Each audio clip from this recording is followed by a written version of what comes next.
On remonte le temps et l'on s'arrête au Cameroun. Dans les années 60, c'est une page sombre pour ce pays. Il vient d'accéder à l'indépendance, mais une guerre de 7 ans démarre entre les autorités et les membres de l'Union des populations du Cameroun. Ces derniers sont considérés comme des rebelles. Ils seront massacrés par l'armée, mais aussi par les Français. La France, pourtant, n'a jamais reconnu cette guerre en tant que telle. C'est le focus signé Nicolas Germain, Marcel Amoko, Zigoto Chaya, Mélina Hué avec Sylvain Rousseau. Nous nous rendons dans un village isolé du sud-ouest de la France pour rencontrer Max Bardet. Cet ancien soldat français a été envoyé au Cameroun entre 1962 et 1964 dans la région des Bamileke. En tant que pilote d'hélicoptère, il a assisté à plusieurs massacres commis par le régime camerounais, un régime fortement soutenu, armé et financé par la France. Un bel 47 G2, 280 chevaux, un tout petit hélico, il y a 3 places, tout cassé. L'armée ciblait les villages supposément acquis à l'UPC, un parti qui s'opposait au président Amadou Ahidjo. Pour l'UPC, l'indépendance en 1960 était factice et Ahidjo était aux ordres de la France. Pour la première fois à la télévision, Max Bardet parle des atrocités qu'il a vues. Les hommes, ils devaient les achever, et les femmes, ils les achevaient pas. Ils les laissaient mourir comme ça. Max Bardet était accompagné d'un officier de l'armée française.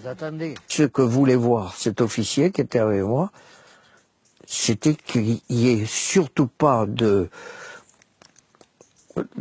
comment dirais-je, de gens qui puissent aller raconter ça et qu'on puisse impliquer justement, comme il y avait encore quelques militaires français, qu'on puisse impliquer la France dans ces affaires-là. L'ancien soldat dit comprendre la colère de nombreux Camerounais. Moi, je serais à leur place, j'en voudrais. Je serais moune et j'en voudrais aux Français. Enfin, j'en voudrais aux Français. Ce sont les auteurs du livre intitulé La guerre du Cameroun qui vient de paraître qui ont retrouvé la trace de ce témoin capital. Les Français ont continué de façon très discrète en pilotant les opérations, puisqu'en étant vraiment massivement sur le terrain, à réprimer non seulement le mouvement nationaliste représenté par l'Union des populations du Cameroun, l'UPC, mais également les populations suspectées de soutenir ces mouvements qui étaient qualifiés de subversifs. Donc ça a été une répression à la fois très discrète, voire secrète, c'est-à-dire qu'en métropole, dans l'ex-métropole, en France, personne n'était au courant que ces opérations militaires étaient en cours. Des opérations à la fois donc très discrètes, très secrètes, et en même temps extrêmement violentes. C'est-à-dire qu'on est, à partir de 1960, dans des logiques de bombardement de villages, de rassemblement de centaines de milliers de villageois dans des villages de regroupement derrière des barbelés, une torture qui se systématise. Les révélations de ce livre, qui fait suite à un premier ouvrage, Cameroun, pourraient avoir des conséquences juridiques et financières pour l'État français. Le gouvernement français est, par exemple, au courant que les Mao Mao, qui ont été réprimés au Kenya à la même période, et selon des modalités très similaires à ce qui s'est passé au Cameroun, ont lancé depuis quelques années des actions en justice contre le gouvernement britannique et ont obtenu gain de cause. Il y a actuellement encore des procès en cours. Et je crois que le gouvernement français ne voudrait pas être confronté à de tels procès, mais surtout que les gouvernements français actuels s'inquiètent des conclusions qu'on peut tirer de cette guerre, puisque cette guerre n'a pas été seulement un moment de répression, mais ça a permis d'installer un système de gouvernance, à la fois au Cameroun, mais plus globalement dans toutes les anciennes colonies françaises d'Afrique. Aller y regarder de plus près sur cette guerre implique également de s'interroger sur les conséquences à long terme pour beaucoup de pays. Et ça, je crois que ça inquiète beaucoup les dirigeants français, qu'ils soient de gauche ou de droite. Sur place au Cameroun, certains se souviennent encore de la période des massacres. Tadeye Melon a été le garde du corps du dernier grand leader historique de l'UPC, Ernest Ouandié. C'était vraiment une guerre sans pitié. Ils bombardaient sans connaître même si c'est un homme ou c'est un enfant, ils bombardaient ça. Tadeye Melon a combattu pendant des années dans la région des Bamileke contre les forces françaises et le régime camerounais. Il a été grièvement blessé. Je me suis renversé dans un trou quand nous sommes tombés dans une embuscade avec Wandi. Je suis tombé dans un trou évanoui. On m'a transporté pour aller laisser à l'hôpital. Il ne regrette en rien ses années d'engagement. Mieux vaut mourir debout que de vivre à genoux. Lentement, la position officielle de Paris évolue. En 2009, le Premier ministre François Fillon parle de pure invention lorsque la France est accusée d'avoir assassiné des dirigeants politiques au Cameroun. L'an dernier, à Yaoundé, François Hollande est le premier président français à admettre qu'il y a bien eu une répression, mais sans reconnaître le rôle de Paris. Aujourd'hui, certaines associations camerounaises veulent aller plus loin et comptent bien demander des réparations à la France pour sa participation dans cette guerre très discrète, mais qui a fait plusieurs dizaines de milliers de morts, selon des historiens français et camerounais. On poursuit la discussion avec vous, Thomas Delton. Bonjour.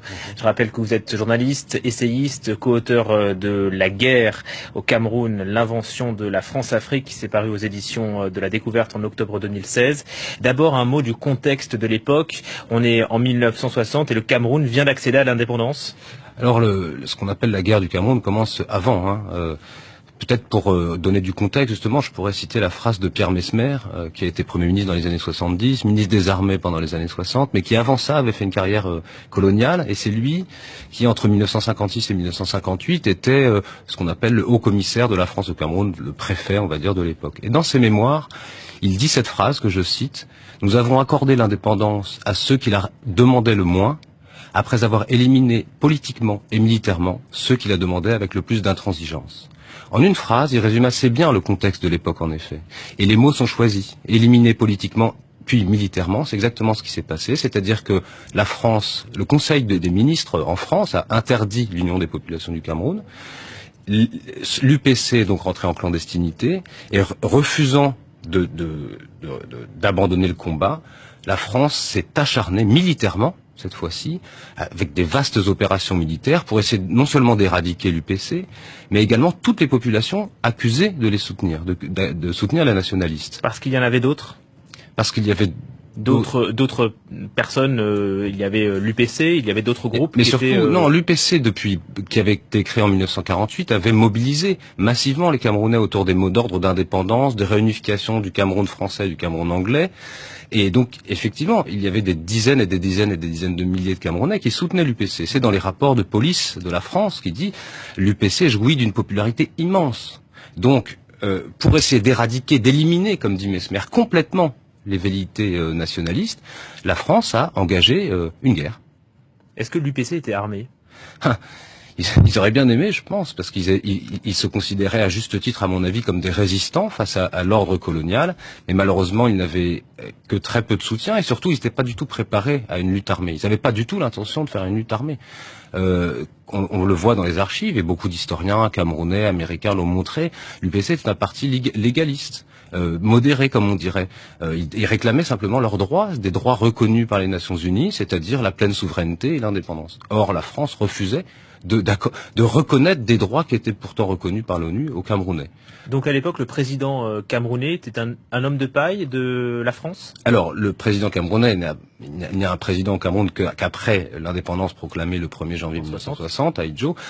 Alors, un homme de paille, c'est peut-être une formule un peu rapide, mais en tout cas, c'est quelqu'un qui a été installé par les autorités françaises 2 ans à la tête du pays en tant que Premier ministre 2 ans avant l'indépendance officielle, et ensuite qui est resté au pouvoir jusqu'en 1982, avec cette spécificité que la guerre qui a été menée à partir du milieu des années 50 jusqu'à la fin des années 70, s'est progressivement s'est transformée progressivement en système de gouvernement.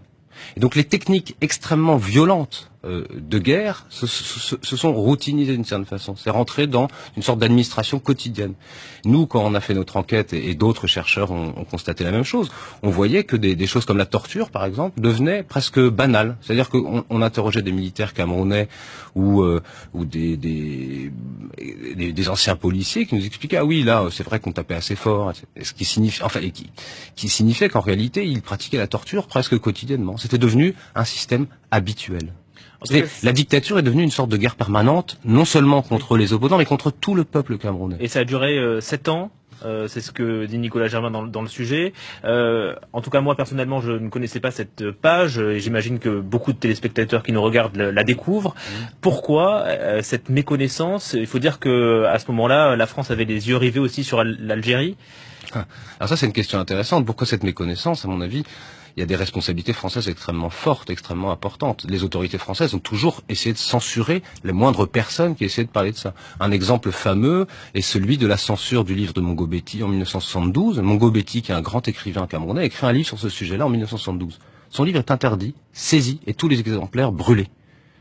Donc voilà pourquoi on n'en a pas entendu parler. C'est un exemple entre mille. Et par ailleurs, excusez-moi, mais il y a aussi une responsabilité des médias. Alors vous vous intéressez au sujet, mais les médias français ont l'air de considérer que c'est un détail de l'histoire. Et je trouve que là, il y a quand même un problème. On parle d'une guerre extrêmement violente qui a eu des conséquences immenses et durables. Et quand on en discute avec des journalistes, très souvent ils nous disent « Ah oui, c'est intéressant, oh là là, je ne connaissais pas ça ». Mais ça, visiblement, ça leur donne pas forcément envie d'aller creuser plus loin. Et ça, c'est vrai que pour nous, pour tous les chercheurs qui travaillent sur ces sujets-là, on est un peu perturbés. On se dit, comment ça se fait que vous ayez pas envie d'aller y voir plus près? On a écrit des centaines de pages sur ce sujet, pas seulement nous, hein, des chercheurs américains, comme je disais, des dizaines d'écrivains camerounais, de romanciers, de chercheurs. Et bizarrement, dans les médias français, c'est un détail de l'histoire. François Hollande parle de répression. Pourquoi cette timidité quand on voit l'ampleur du massacre? C'est quoi, c'est de la censure? Alors, il y a eu de la censure, hein, je l'ai dit. Ah oui, dans les années 70. Dans les années 70. Aujourd'hui, c'est plutôt de l'autocensure. Alors, François Hollande, effectivement...